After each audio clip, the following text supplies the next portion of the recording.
You know, at first glance, it just looks like a simple metal tube, something you'd find lying around in a workshop.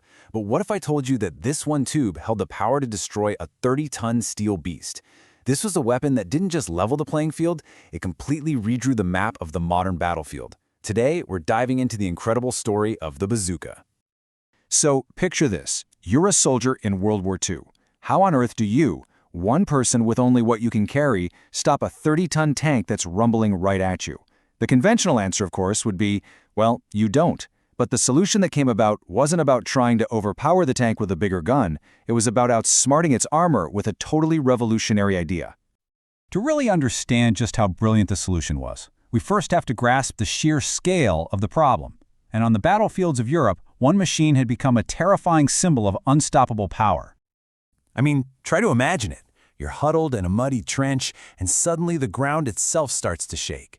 That was the reality for Allied soldiers as the German panzer divisions just rolled across Europe. These things weren't just war machines, they were psychological weapons. They were fast, heavily armed, and they seemed completely invincible. Their steel hulls just shrugged off rifle and machine gun fire like it was rain. And that quote right there, man, it just says it all. Like trying to stop a charging rhino with a pea shooter. It was a complete David versus Goliath fight, except in this version, Goliath was pretty much immune to slingshots. Something fundamentally different was needed, a new kind of stone for a new kind of giant. So, how do you defeat inches of thick steel armor? Well, the answer didn't come from more brute force, but from a brilliant, almost elegant application of physics. It was all about finding a way to focus an explosion with surgical precision. The secret, the absolute key, is this principle right here, the shaped charge. See, a normal explosion just scatters its energy in all directions, like a light bulb. But a shaped charge is engineered, usually with a cone-shaped liner inside, to act like a lens for that explosive force, focusing all that incredible power into one single, devastating punch. Okay, so let's walk through what happens. When the round hits the tank, the shaped charge detonates. This creates a focused jet of molten metal that travels at hypersonic speeds. It's called a heat round, high explosive anti-tank, which makes a lot of people think it literally melts its way through. But that's not quite right. The pressure is so immense, we're talking millions of pounds per square inch, that it forces the solid steel of the armor to flow like a liquid, basically punching a hole right through. It's just incredible physics at work. All right, so they've got the science figured out. The next challenge was, how do you package this powerful warhead into a simple, portable launcher that any soldier could actually use? This kicked off a frantic race to turn this concept into a battlefield icon. I mean, just look at this timeline. In early 1941, the shaped charge was just a proven concept. By the end of 1942, a weapon based on it was rolling off assembly lines by the thousands. This wasn't some peacetime, slow and steady innovation. This was a breakneck race against time, driven by the desperate need to give soldiers a fighting chance against those panzers. And of course, you gotta love where the name came from. It wasn't some serious, stuffy military designation like M1 rocket launcher. The prototype just looks so much like this bizarre homemade trombone that a comedian named Bob Burns used to play, an instrument he called a bazooka. The name just stuck. It's kind of funny, a little bit of levity for a truly serious piece of tech. Now, like any new technology, version 1.0 wasn't perfect. The first M1 model used batteries for the ignition system, which were, let's just say, notoriously unreliable in the damp, cold hell of a European winter. Imagine lining up the perfect shot on a tank. You squeeze the trigger and nothing. The batteries are dead. So the M9 fixed this with a much more reliable trigger magneto. And just as important, it broke down into two pieces. This made it way easier to carry for soldiers who were already loaded down with gear. It's a perfect example of how feedback from the battlefield drives incredibly rapid innovation. So the theory is solid, the production lines are humming. But how did this new weapon actually perform out there, in the chaos of combat? Well, the bazooka was thrown into the fire, and its impact was immediate and profound. This right here, this was the true revolution. All of a sudden, any two-man infantry team could become a dedicated tank hunting crew. A panzer's greatest strength, its armor, was now its biggest vulnerability, and that changed everything. Armored columns that used to just roll forward without a care in the world now had to fear an ambush from every ditch, every bombed-out building. For them, the danger was now everywhere. And the scale we're talking about is just immense. Almost 500,000 bazookas were produced during the war. This wasn't some niche specialist weapon for elite units. This was a tool that was handed out to hundreds of thousands of soldiers, becoming a standard part of the infantry toolkit. The bazooka's impact was felt across every single major theater of the war. It proved itself against German tanks in the deserts of North Africa. It became absolutely essential for taking out fortified bunkers on the beaches of Normandy. During the desperate, frozen fighting of the Battle of the Bulge, it was a lifeline for surrounded American troops. It was even used to destroy Japanese bunkers in the thick jungles of the Pacific. It was that versatile. So, World War II eventually ends, but the problem of tanks on the battlefield? That didn't go anywhere. And while the bazooka itself was eventually replaced by more advanced weapons, the revolutionary idea it introduced? Oh, that was here to stay.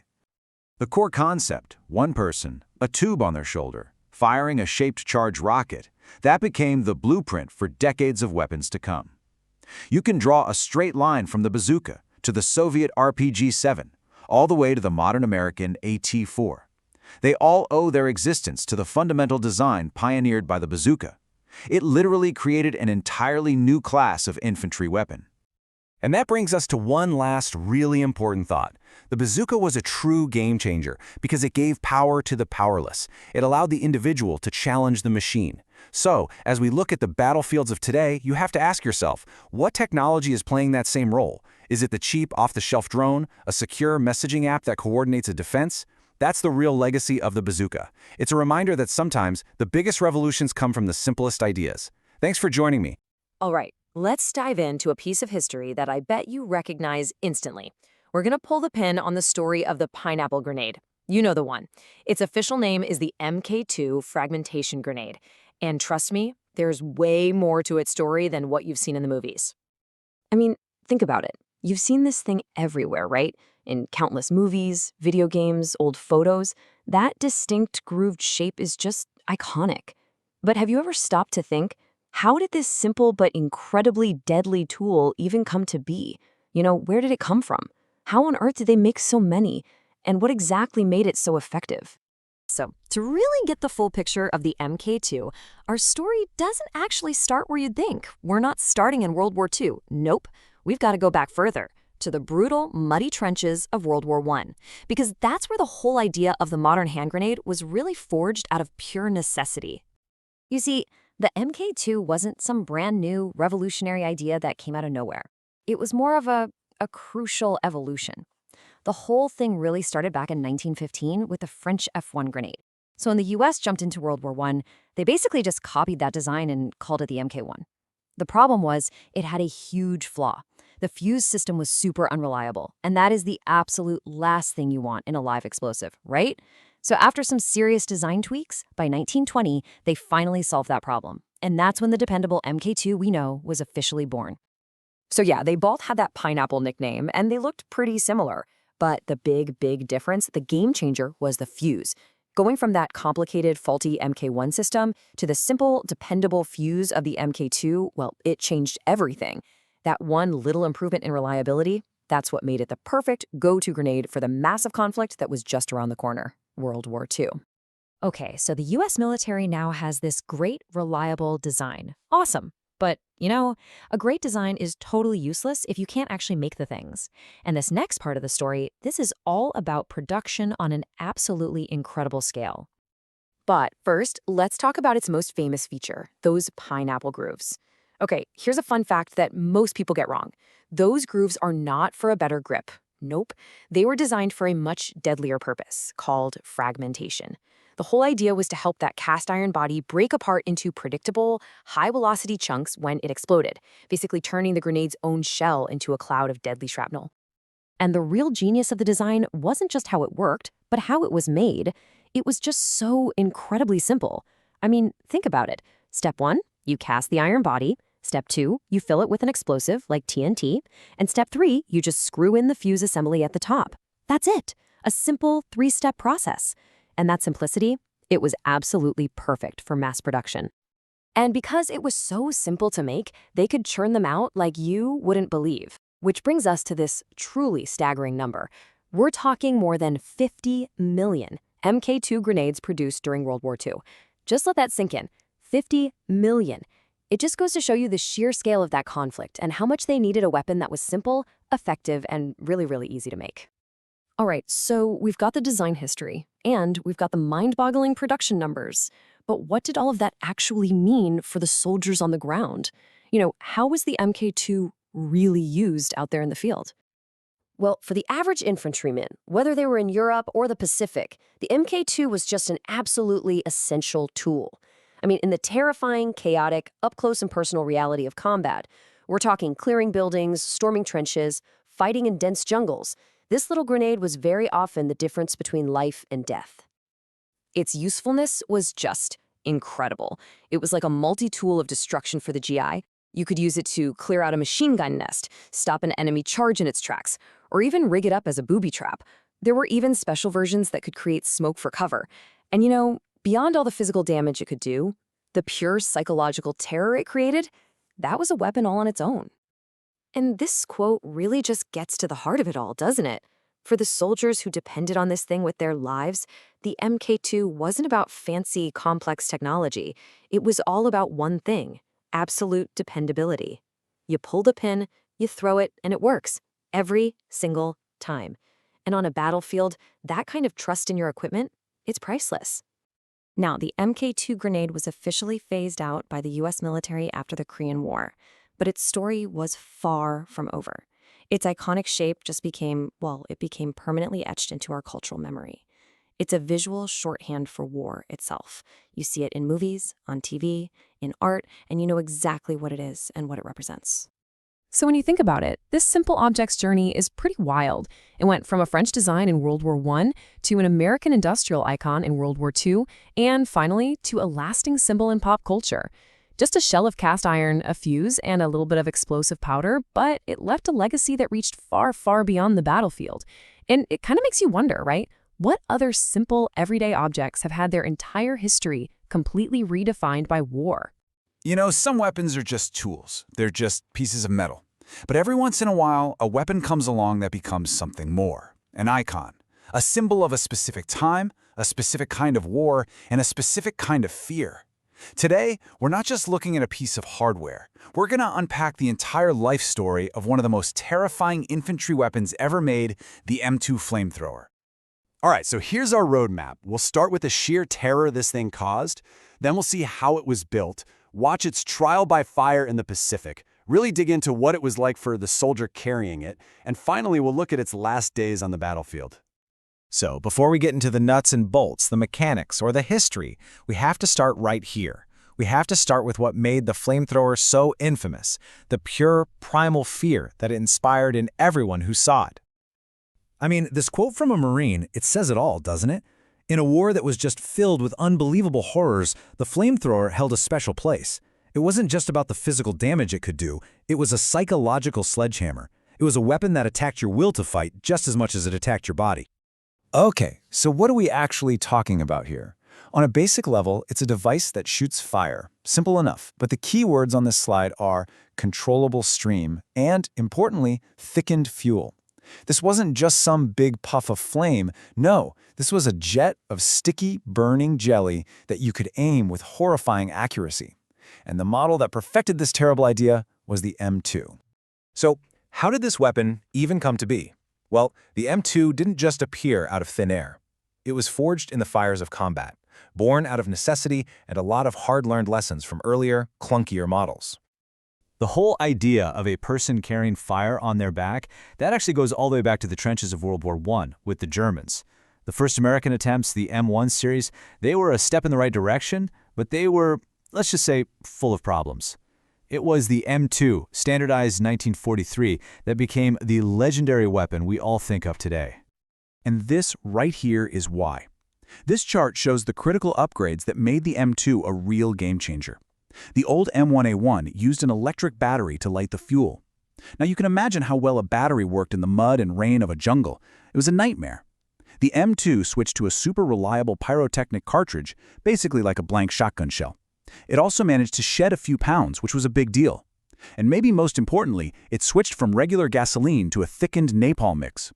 That meant the fire stuck to whatever it hit and just kept burning. The bottom line is this: the M2 worked when you needed it to, and it was way more lethal. It might look a little complicated, but the way it worked was actually brilliantly simple. The best way to think of it is like a giant, weaponized can of spray paint. You've got a small tank of compressed gas, the propellant. When the operator opens a valve, that gas pushes the jelly-like fuel out of the two big tanks and through the hose to the gun. Now, the trigger doesn't actually release the fuel. All the trigger does is fire that little igniter cartridge right at the nozzle, lighting the fuel as it shoots out. That's it. Two simple actions for an absolutely devastating result. So, with a reliable and truly terrifying weapon now in hand, the U.S. military had the perfect tool for the unique and incredibly brutal challenges they were facing in the war against Japan in the Pacific. 40 meters. That's about 130 feet, give or take. That was the M2's effective range. Now, that number is so important because it tells you everything you need to know about the reality of using this weapon. This wasn't sniping. This was intimate, up-close, and absolutely terrifying combat. The operator had to get dangerously close to the enemy to do his job. And this is where the M2 became a legend. The whole island-hopping campaign in the Pacific was a nightmare of clearing out these deeply dug-in Japanese positions. Bunkers, caves, pillboxes carved into solid rock. Regular bullets and grenades? A lot of the time, they were completely useless against these things. But a stream of liquid fire? It was the perfect solution. It didn't need a straight line. It could splash around corners, seep into tiny openings, and suck all the oxygen out of a bunker, ending the fight in seconds. It became the go-to bunker buster in some of the most famous battles of the war. But of course, there's another side to this story. For the soldier who had to carry this incredible power on his back, life on the battlefield was a strange and dangerous paradox. He was both the most feared man and the most hunted. Just think about this for a second. On the one hand, if you're the flamethrower guy, you are an invaluable asset. You can save dozens of your friends' lives by taking out a machine gun nest that has them all pinned down. But on the other hand, that power puts a giant target on your back. The enemy knows who you are, they know what you can do, and they will do anything to take you out first. Snipers specifically looked for flamethrower operators, and you're carrying almost 70 pounds of highly flammable liquid on your back. You're slow, you're heavy, and you're incredibly vulnerable. It was a job that took a very special kind of courage. The M2's defining moments were absolutely in World War II, but its story didn't quite end in 1945. So let's take a look at the final chapter for this iconic weapon. Yeah, the M2 was brought out again for Korea and in the early days of Vietnam. It was still very good at its primary job, clearing out fortified positions. But you could tell its time was passing. The whole nature of warfare was starting to change, and the era of one man carrying this massive flamethrower into the fight was slowly coming to an end. So why did it eventually disappear? Well, it really came down to three big things. First, technology just got better. We developed new incendiary rockets and grenades that could do a similar job, but from a much safer distance. Second, the modern battlefield just became way too lethal. A slow-moving, high-profile operator was practically a guaranteed casualty. And finally, you had growing ethical concerns and international agreements about the use of these kinds of incendiary weapons. So in 1978, the M2 was officially retired. Its reign was over. And that leaves us here with a pretty difficult question to wrestle with.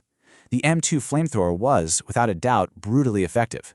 It solved a deadly tactical problem, and it almost certainly saved thousands of Allied lives. But it did so using a uniquely horrifying kind of violence. Its story really forces us to confront the brutal math of war, and it makes you wonder about the lines we draw, and the tools we're willing to create when everything is on the line. All right, welcome to The Explainer. In the absolute chaos of World War II, victory often boiled down to the weapons you could actually carry with you. So today we're diving into two pretty unassuming steel tubes, the M1 and M2 mortars. And we're going to explore how these simple, kinda unglamorous workhorses became the infantry's most vital tool for survival. Okay, so here's how we're going to break it all down. First, we're going to get into the deadly problem that every single soldier on the ground faced. Then we'll meet the two mortars that came to the rescue. We'll look at how they worked their magic, what it actually felt like to be there in the foxhole, and then we'll wrap up by looking at their incredible legacy. You know, to really get why the mortar was such a genius invention, you have to understand the sheer terror of being on the front lines. So let's go there. Just imagine this for a second. You're an infantryman, and you're up against the single biggest problem in ground combat. The enemy is completely dug in. They're behind a hill, they're down in a trench, they're in a building, and you can't see them. Your rifle? It's totally useless. All right, so machine gun fire is just ripping up the dirt all around you.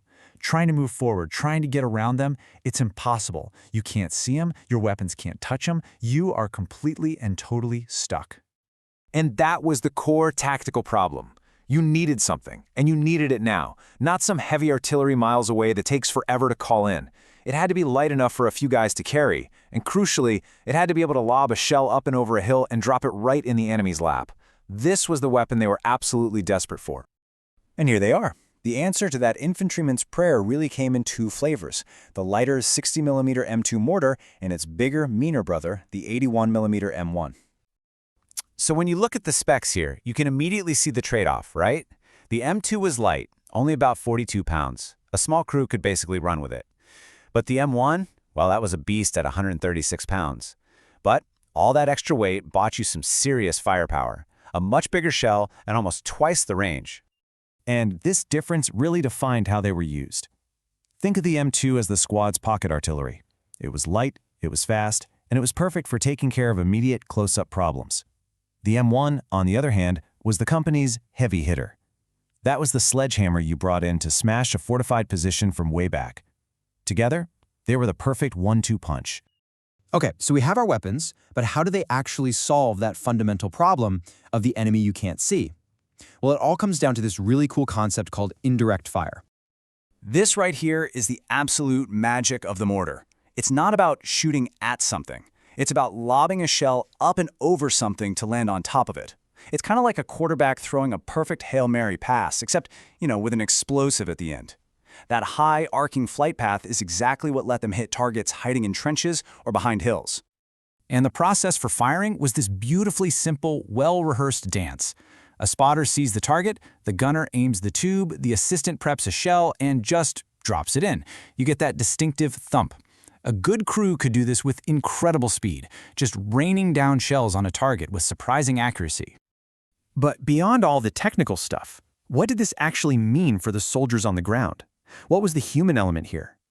Think about that guy pinned down by a machine gun. For him, hearing that familiar thump of a friendly mortar was everything. It wasn't some distant boom of artillery. This was the sound of his own guys, right there with him, fighting back. It was a signal that they weren't alone and that the tables were about to turn. And it all came down to this life-saving combo. They were portable, so they were always right there with you. They could fire fast, but the real game changer was the immediacy. A squad leader could call for fire and have explosives landing on an enemy position in under a minute. That kind of speed, controlled at a local level, saved an unbelievable number of lives. So what was the ultimate impact of these simple weapons? Well, the sheer scale of how much they were used tells a pretty powerful story. Just look at that number. Over 100,000. Let that sink in for a second. These weren't some rare, specialized weapon.